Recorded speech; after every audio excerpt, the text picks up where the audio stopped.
Shh. Hi everybody, happy Easter and welcome to episode 23 of the Talk is Cheap show. It's been a long time since we've been on air due to the current global pandemic that's going on. It's affected pretty much everything in life, no least us. So it's been a long time, but we're glad to be back. And I'm also very glad to introduce my homie and co-host, Big C Curtis in the house. What are you saying, man? What are you saying, bro? Good. Surviving, aren't we, man? Surviving. It's like I Am Legend, the movie, man. We can start here on our own right now, but I've never known anything like this, man. I've never known anything like this. You. No, never. I mean, I was looking at the TV. We're getting the daily death count. The last one I saw was close to 1,000 deaths in one day. Absolutely awful. It's just been an awful time period, you know. I also lost my father over this period, not to COVID-19, but he'd been very ill for some time and he passed away. Shout out, by the way, to all the people who passed on their message of condolences and best wishes to both myself and Robbie. Really appreciate that. Thank you very much. It's a very trying, challenging time. But yeah, man, and to go back to what's going on at present, it's affected pretty much everything, hasn't it? Yeah, of course. In the midst of a full lockdown, and it's been difficult for us all. But anyway, we'll try and put together some things to talk about that we hope the people will be entertained by. And let's go for it. So there's been a lot going on, although not on the pitch, but there's been a lot to talk about. We could, chop it up over some of the stuff that's going on right now. So let's start off by talking about the actual season, whether you think the season will go ahead and get completed or not. I mean, there seems to be a lot of talk out there about null and void. That seems to be rearing its head again. How do you feel about that? Is null and void versus completing the season? Yeah, no, I think completing the season will win. The Premier League are talking about this 6-week plan of finishing the league within 6 weeks and playing 2 games a week. And I think they'll do their best to do that. I think they'll play behind closed doors. I think they're looking to start around June. That's their plan. But whether, the pandemic allows that or not is a different story. But in the midst of things, football's not the most important, but, the Premier League is a business and I'm sure they'll try and find a way of finishing it. They're talking about testing the players every day at training once they restart. So I think ultimately they will finish the season, but it's just a case of when. Yeah, absolutely. Although there is an issue about resources, isn't there? I mean, I've heard a lot of people say that should we really be dedicating all those resources to finishing the season when the emergency services should be left to the wider public?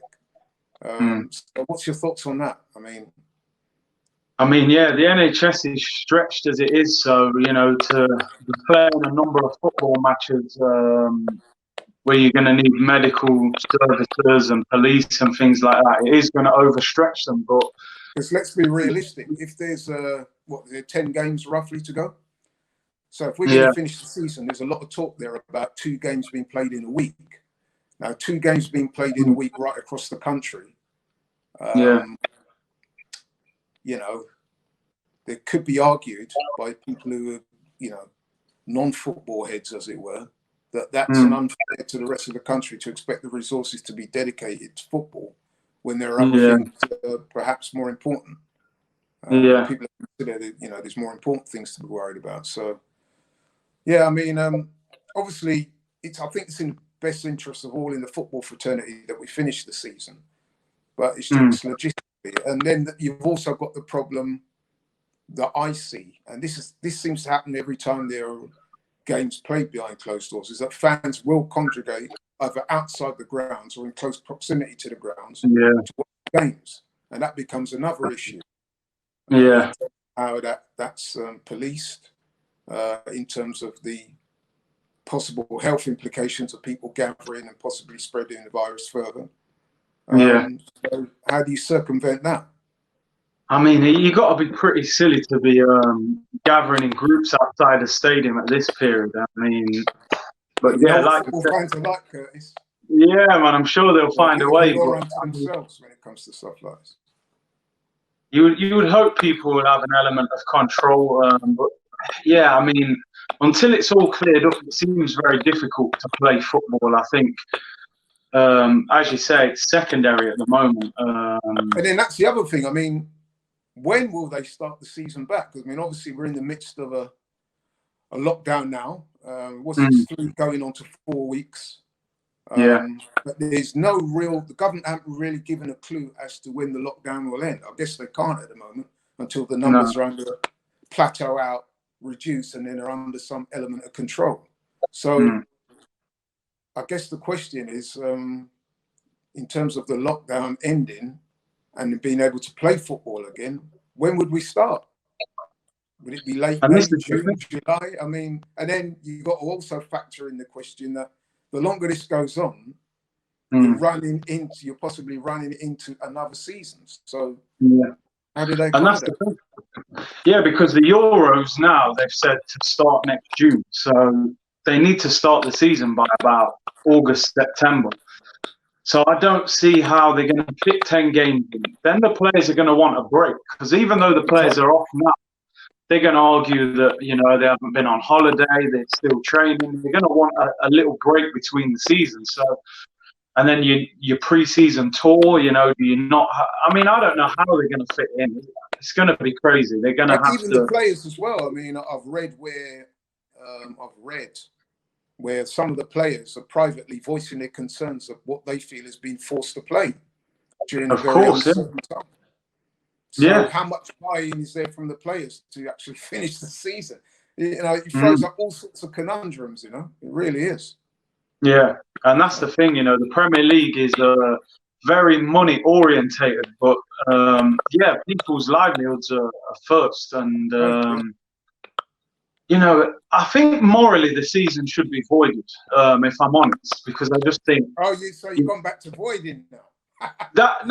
Listen, me personally, I thought you said that's you what. wanted the season to carry on. Now you're talking No, voiding, bro. no. Listen, from a selfish point of view, because I'm bored. I would love to watch football right now. I think, but I think morally speaking, they should void it and start next season whenever it's safe to do so. Really, I mean, but I what? don't. I'm kind of with you on that because you're right. In terms of wanting the season to finish, we all do pretty much. Apart from the Liverpool haters, we pretty much all do. But the problem is like you said, it's morally and logistically. Morally, is it right? Logistically, do we have the resources? Yeah. And it just throws up all sorts of different issues and problems that I'm not sure if we can resolve. And there you go. Because as you're saying there, look, you've got 20 teams in the Premier League, over 20 in the Championship. Throughout if they're all playing games on a Saturday afternoon, how many NHS staff members are you going to be taking out of their environment on a Saturday? You should be working during a pandemic. You're going to bring them over for football. It just doesn't seem right morally. I think there's a lot of people who are, shall we say, not the biggest fans of football across the country. Yeah. I'm pretty sure they'll be opposed to it. But anyway, okay, so we got that one out of the way. The next thing I wanted to throw you away was the old issue of furloughing. That's been in the news big time. So a couple of weeks ago, Newcastle announced that they were going to furlough their staff. Yeah. They got hella stick for that, and quite rightly in my view. And since then, you had Bournemouth, Norwich, and then Tottenham followed suit. Tottenham came in for a hell of a lot of stick. Liverpool as well. They wanted to furlough their staff, and there was a massive backlash against it. The fans, Liverpool fans, ex-players, all sorts of people, they've rescinded that decision. And whilst we're on air, I'm hearing and I'm seeing now that Tottenham have decided to rescind the decision to furlough as well. So what's your thoughts on that? I mean, first of all, with the amount of money in Premier League football in particular, because let's face it, Premier League is separate to anything else in England. I just can't see a reason why these multi-million and billionaire owners feel the need to furlough non-playing staff. Now, I realise that financially things must be tight at the moment. I get that, and I've been reading that Burnley are in a lot of trouble as well.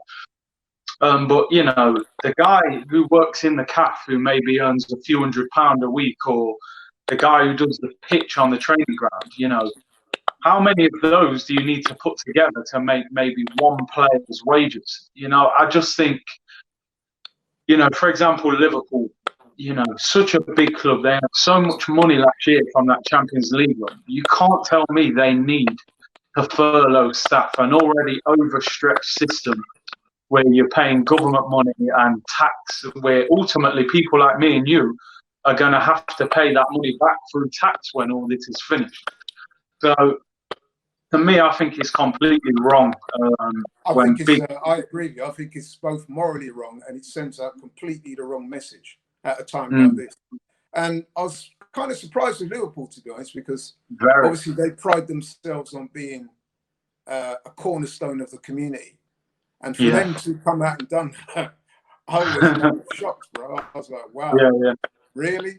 You know what I mean? So I'm glad that they rescinded the decision, but I can't help but feel, had it not have been for the pressure put on them by the fans, some of the ex-players, I know people like Jamie Carragher were very scathing, and they felt almost compelled to rescind the decision. And I would imagine that's what's happened with Tottenham, because I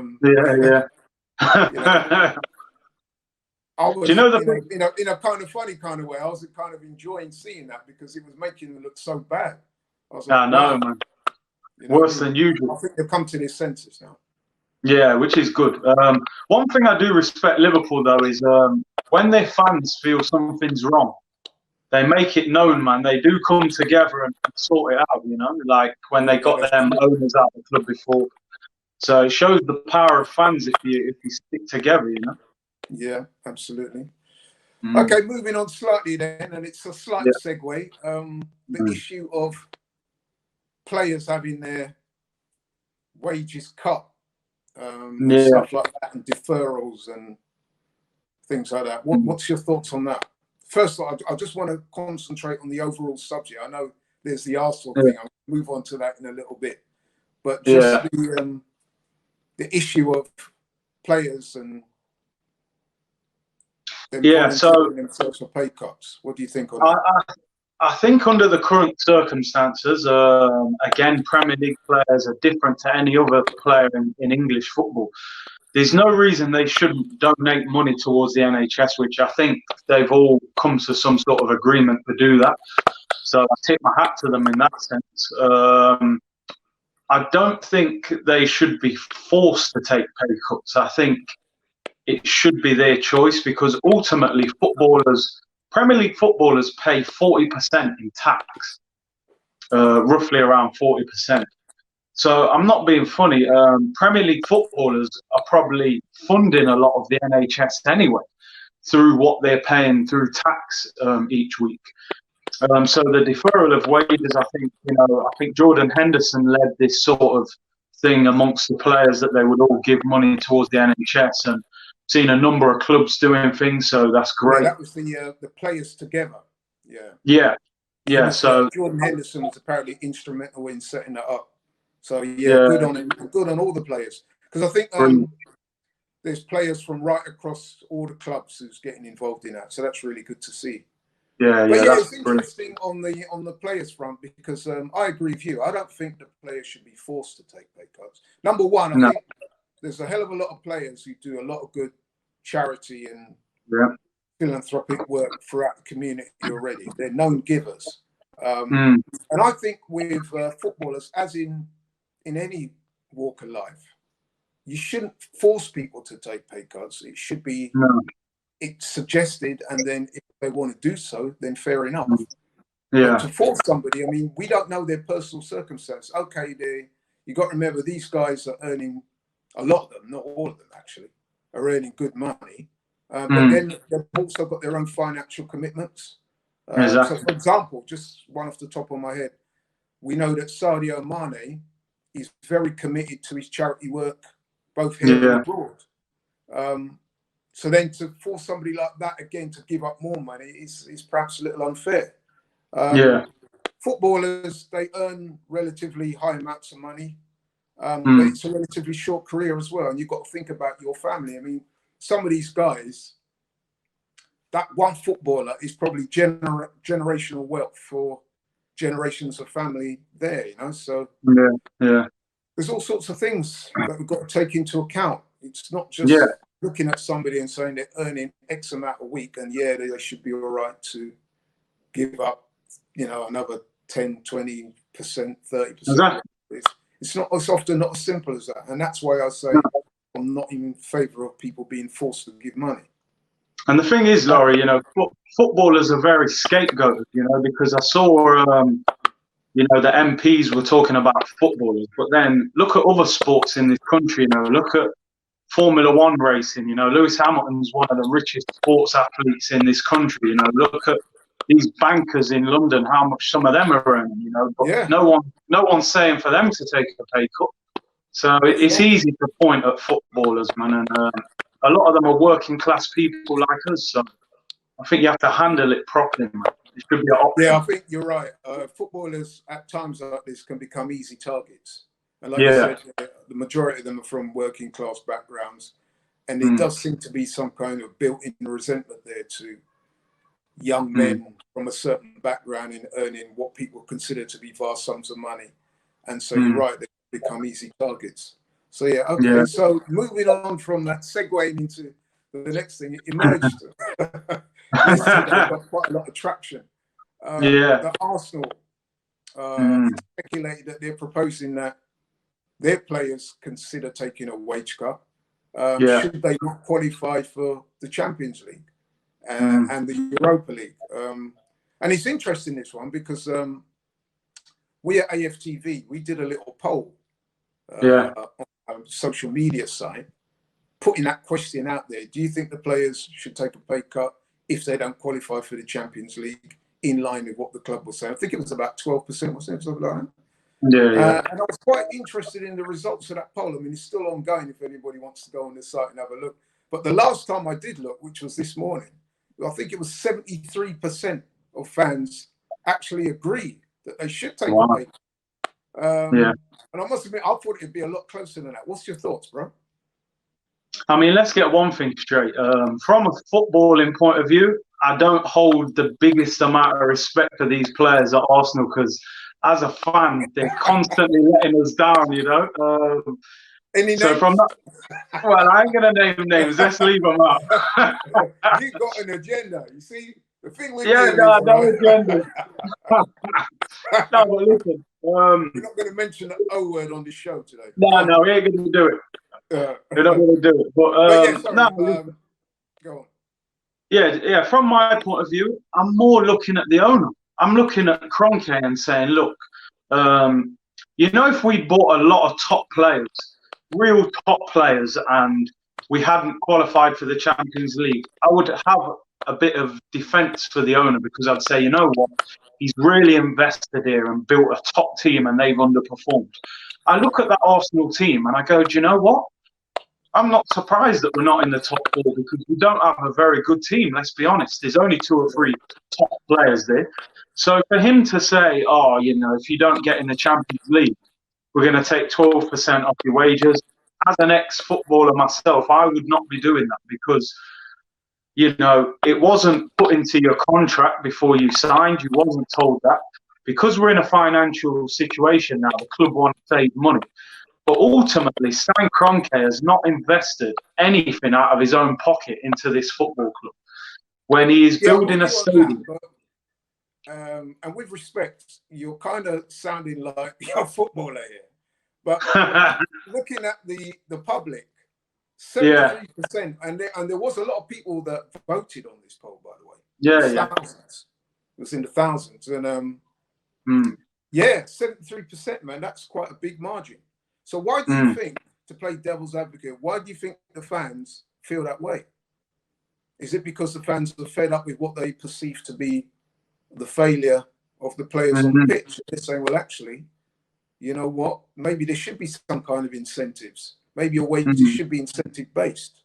That you know you get the big money if you're putting in the performances on the pitch.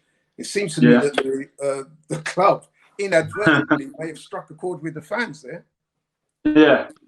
But the thing is, I think the problem with the club there, because I agree with that, and I think moving forward, you will see that happen at big clubs where rather than just giving a player like Odil, for example, 350 grand a week. I had to say it once. But I think they should be incentive-based contracts to say, look, if you achieve this, you will earn this. If you don't, you will lose that. I think that's fair enough. But the point is, Arsenal haven't set those contracts up. So to just turn around and try and force that on the players at this stage, I don't think the players are going to take that. And from everything I've read, the players apparently are very unhappy with it. Yeah, they're upset about it. Once again, it looks like the players have been kind of scapegoated, really, don't they? Because I think the club have been quite clever in they've announced this at this time. Yeah. They're trying to kind of put the heat on the players. Yeah, I mean, it's a good time to bury that type of news. And they seem to have been working with a section of the fan base because they seem to be in favour of it.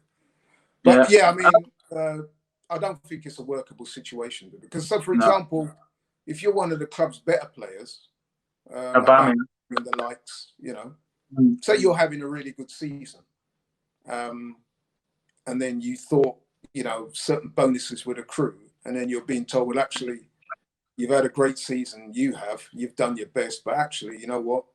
Because the team hasn't performed to the level of expectation, then I'm sorry, but we can't remunerate you any further. That is going to cause a lot of bad feeling, isn't it, between the players? It's going to be almost unworkable, I would have thought.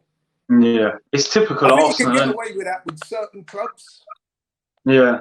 But I doubt if you could enforce that reasonably at a club like Arsenal or any top club, to be honest. No, it ain't going to work at Arsenal. With respect to the lesser teams, also lesser profile teams, that would work better with a lesser profile side.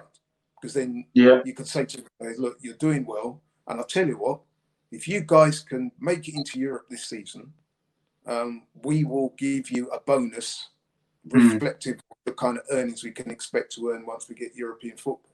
But I think for a club, an established club like Arsenal, I'm not sure how that works, if at all, to be honest. No. But it was interesting, that poll. It really did strike me. Yeah. I'm not surprised by it either. Okay, then, so moving on to another subject that seems to be getting daily traction when it comes to Arsenal, and that's the Aubameyang. Will he stay or will he go?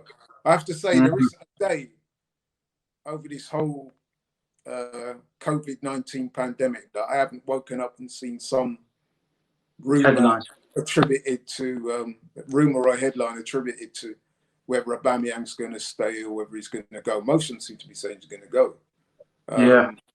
And then, of course, yesterday we had the president of the Gabon Football FA, and he had some pretty controversial things to say. He's basically to Aubameyang, look, man, you need to get out of here. Then man's not on your level. Basically, that's what he's saying. Move to a more ambitious club. So remarks like that don't help the situation. And it kind of got me to thinking that if the president of the Gabonese FA is saying that, you can bet your life that people closer to Aubameyang than that, i.e. family, friends, and listen, I'm not saying I know anything I don't, but you know what I'm saying, yeah? You can imagine that there's man in his ear saying, boy, you know what? You're here trying to hustle a few more grand out of Arsenal. You could go to bigger clubs, earn more money, and have a bigger chance of playing Champions League football and or winning things. So what's your thoughts on that, bro?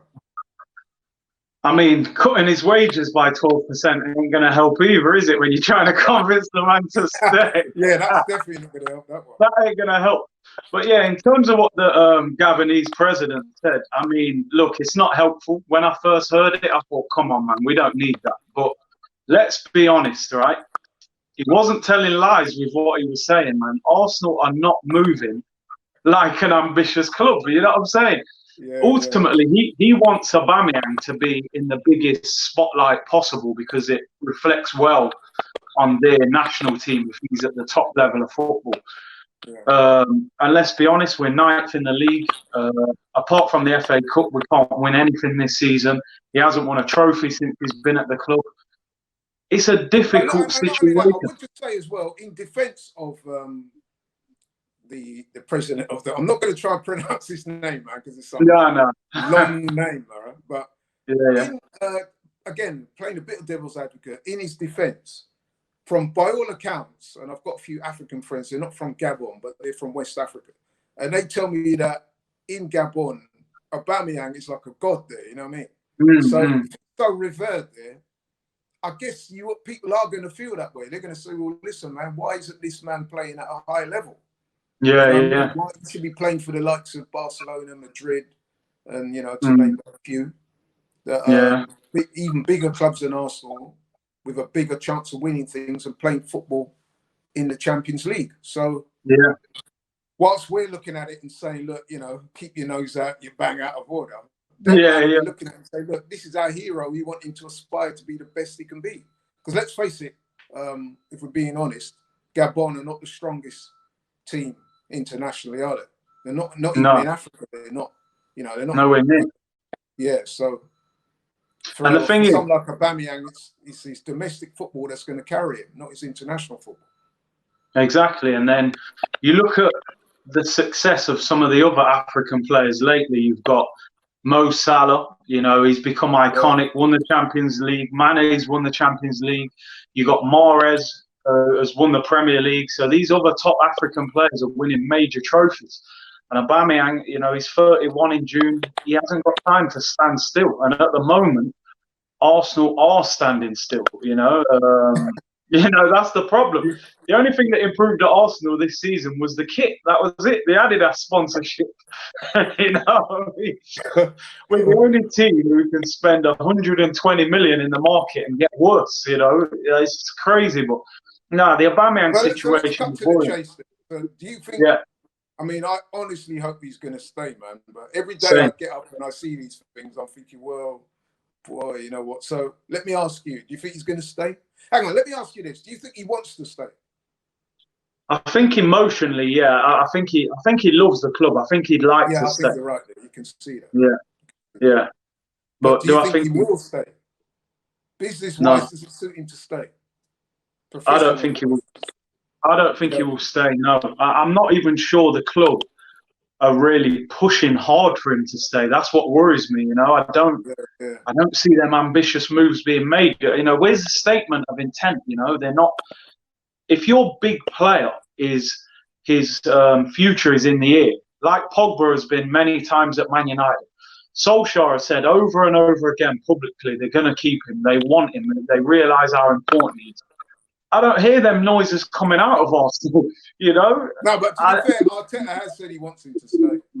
Yeah, he has said that, but there doesn't seem to be any conviction in terms of we feel we can get him to sign a new contract. Yeah. You're right there because I'm sure you're aware there was a story that emerged, another one of the daily stories regarding Aubameyang, but there was a story that emerged that the board were considering cutting what they're asking, the asking price from 50 to a lot less in order to attract buyers because they've resigned to losing it. Now, when I heard that, I was so disappointed with that, man. I was like, right, I was a bit like you.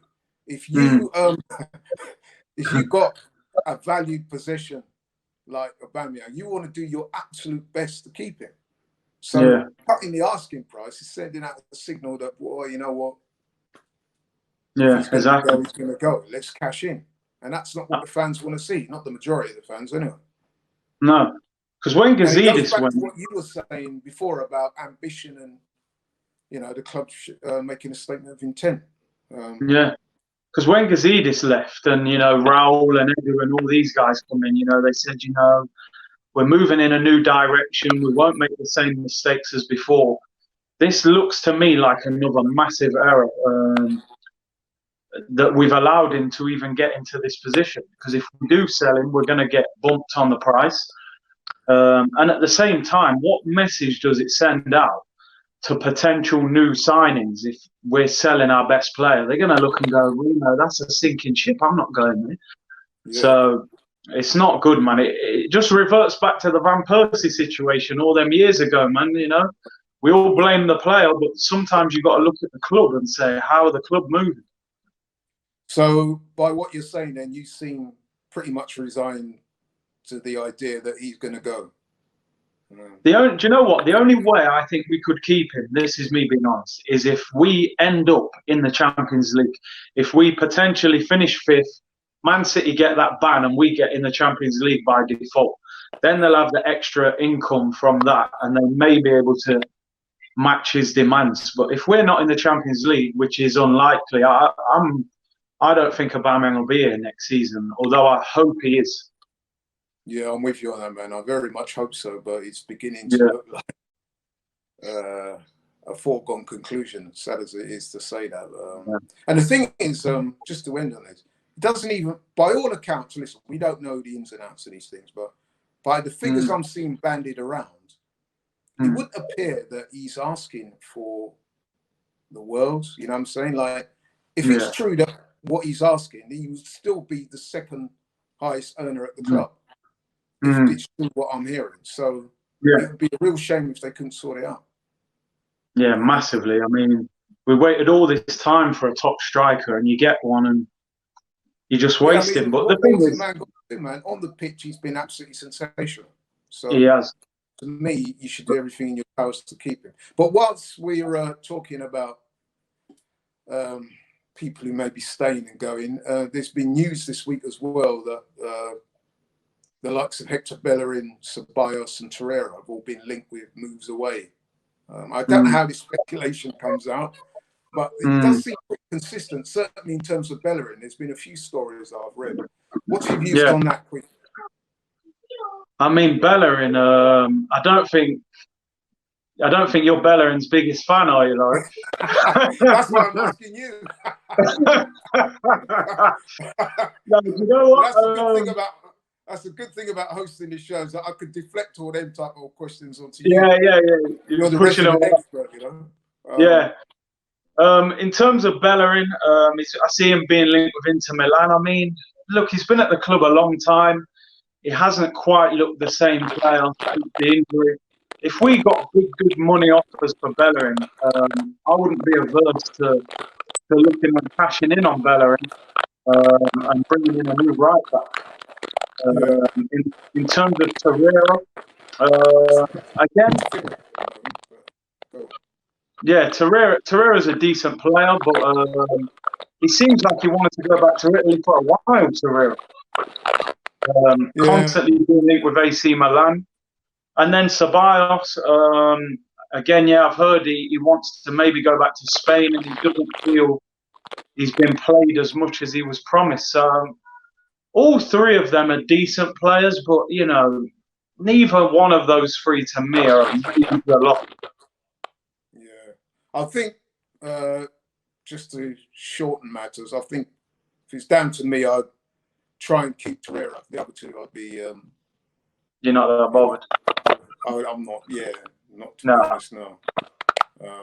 But okay, thanks for that. So, moving on, I thought as we're coming to the end of the show, I thought we'd kind of do something a bit more light-hearted. Yeah. If you could, these times. And yesterday there was a story emerging about Unai Emery and a former girlfriend of his. I'm not sure if you saw it. Yeah, I saw it. The tabloid papers. That was a good one. But yeah, so basically, a young lady's come forward and she claims to have been a former girlfriend of Unai Emery's, and she's basically commenting on some of his more excessive, wacky behaviour. But it transpired that Unai Emery accused her of being the reason why he failed at Arsenal, a witch, and said that it was his association with her. Yeah. And the reason for Arsenal's poor run of form that led to his ultimate sacking. So I just wanted to know what you think about that. Yeah.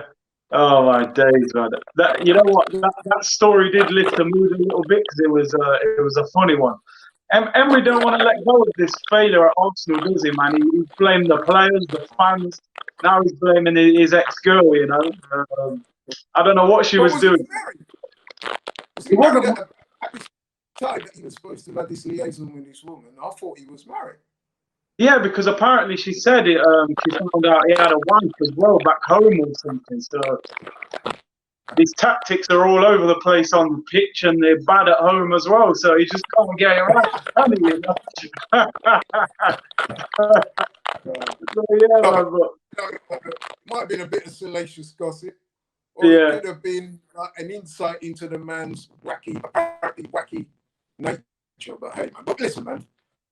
I know we're kind of ending on a bit of a silly note, but it's just something light-hearted to throw in there, man. But Yeah, we're coming to the end of the show, man. So listen, I'm sure you, like me, want to wish all people out there that they stay safe and healthy. 100. Follow the government guidelines, man. Don't be tempted to come out and flout the rules like we've seen some of the players have done in the past. It's vicious and you can't walk if you don't want none of that. Just observe the rules, stay healthy, look after yourselves. Do you want to add anything to that, Curtis? No, the same. Everyone, just take care, look after your families, man. Stay safe, and just want to send my condolences to you and Robbie. I know I've spoken to you both off camera, but hope you and all the family are okay, and hope everything's going the best it can. As I was said earlier, we've had a lot of messages of goodwill and support, and it's been really fantastic. And I also want to take this opportunity to send out my condolences and best wishes to all those people out there that have had family or friends affected by this global pandemic. I'm hopeful that we can all our own little bit follow the government guidelines and hopefully it will come sooner rather than later. Yeah, exactly. Yeah, man. To everyone out there as well. Thanks for watching. Keep supporting. We appreciate that. Keep messaging us. Keep supporting us, and we appreciate it. We look forward to seeing you all soon, next week, hopefully. 100%, yeah. The coronavirus has not just affected the world of football, but has affected everybody. But you know what? We can defeat it. If you're displaying any of the symptoms, always make sure that you self-isolate. I know it's a terrible time, but we will defeat the coronavirus. We will be back.